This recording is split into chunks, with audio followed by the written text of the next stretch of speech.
குடும்ப வாழ்க்கைன்னு இருந்தா பெண்களுக்கு நாள் தள்ளி போறது காமனான விஷயம் தானே? ஆமா, காமன் தான். பாத்தீங்களா மாமா, டாக்டர் சாரே அதான் சொல்றாரு. அதெல்லாம் இருக்கட்டும், ரிப்போர்ட்ஸ் என்னன்னு வந்திருக்கு டாக்டர் சார்? பாசிட்டிவா நெகட்டிவா? ஒருவேளை பாசிட்டிவ்னு வந்தா எங்களுக்கு யார் பிறப்பாங்க? பையனா பொண்ணா? நீ என்ன சொல்றேன்னு எனக்கு ஒண்ணுமே புரியலமா. கொஞ்சம் கிளியரா சொல்லு. சார் சார் இவ கொஞ்சம் அப்படிதான் சார் பேசுவா. நீங்க போயிட்டு உங்க வேலையை பாருங்க, போங்க சார்.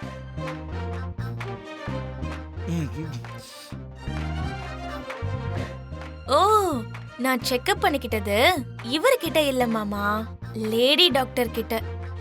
இங்க பாரு பூமி,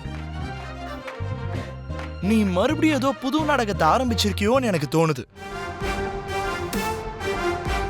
நான் இந்த ஹாஸ்பிட்டல் மேல ஒரு கண்ணு வைக்கிறேன். இது என்ன நாடகம், அதுல உன்னோட கேரக்டர் என்ன, இது எல்லாத்தையும் நானே கண்டுபிடிக்கிறேன்.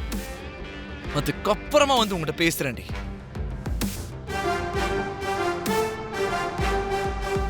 நல்ல வேலை. அத்தை அத்தை, அவர் போயிட்டாரு, எந்திரிங்க. மாமாவுக்கு என் மேல சந்தேகம் வந்துருச்சு அத்தை. நான் எல்லாத்தையும் கேட்டுட்டு தான் இருந்தேன். இதுக்கு மேலேயும் இங்க இருந்தா அவர் நம்மளை கண்டுபிடிச்சு மாமாவை பத்தி தெரிஞ்சுக்கிறதுக்கு வாய்ப்பு இருக்கு அத்தை. அவருக்கு நம்ம மேல சந்தேகம் வரக்கூடாதுன்னா நம்ம வீட்டுல தான் இருக்கணும். அப்போ மாமனாரை எப்படி பாத்துக்கிறது? கவலைப்படாதீங்க அத்தை, நமக்கு அந்த கடவுள் வழிகாட்டின டாக்டர் சார் துணையா இருக்காருல்ல. போலீஸ் கேஸ் போடாம பாத்துக்கிட்டாரு.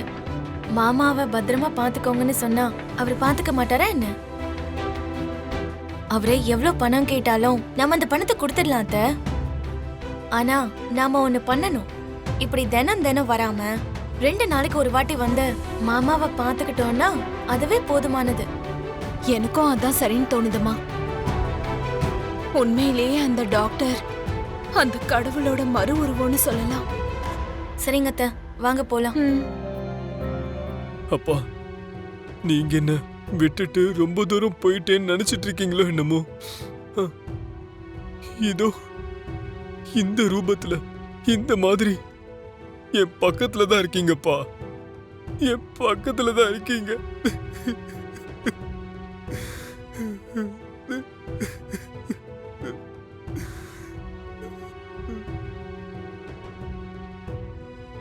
எனக்கு ஃப்ரெண்ட்ஸ்னு யாருமே இல்லைன்னு உங்களுக்கு தெரியும்லப்பா.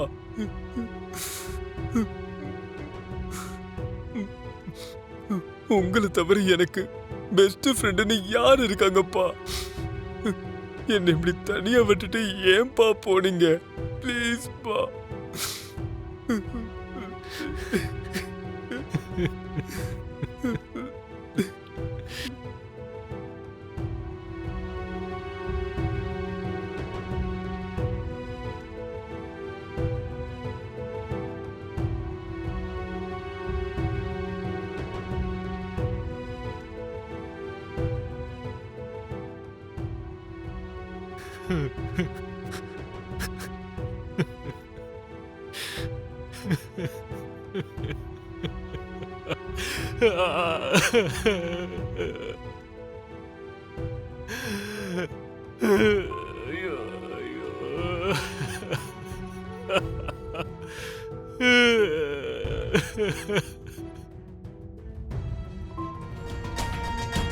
நீங்க என்ன சும்மா அந்த இடத்துக்கு போய் கேபிய பார்த்ததும் மிருகத்தனமா சுட்டு கொன்னுட்டீங்களா என்ன?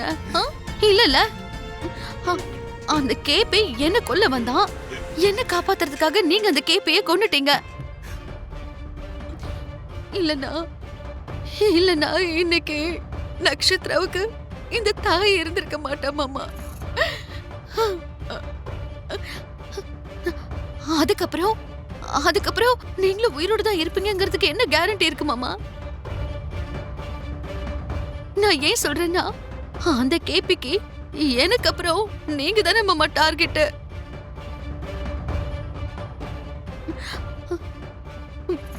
அதுக்கப்புறம் அந்த சாரதாவுக்காக நம்ம மீராவை இந்த பூமியில உயிரோட வச்சிருப்பாங்கிறது கேரண்டியே இல்ல மாமா.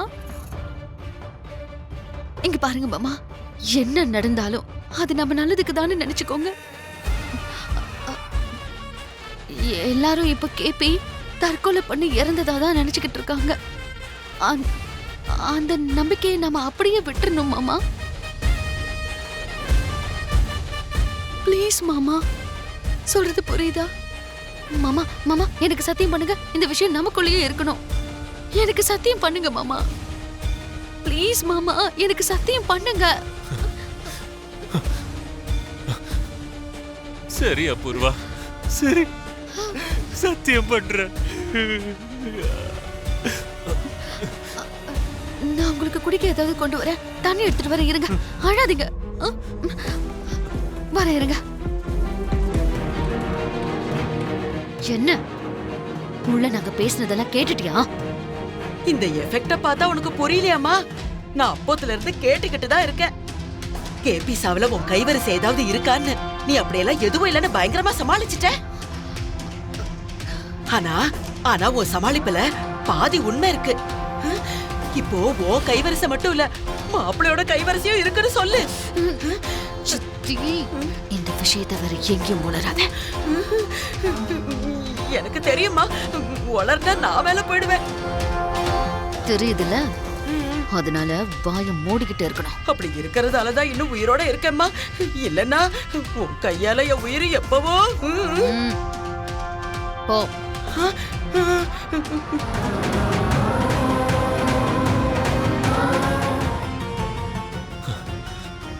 அம்மா நக்ஷத்ரா,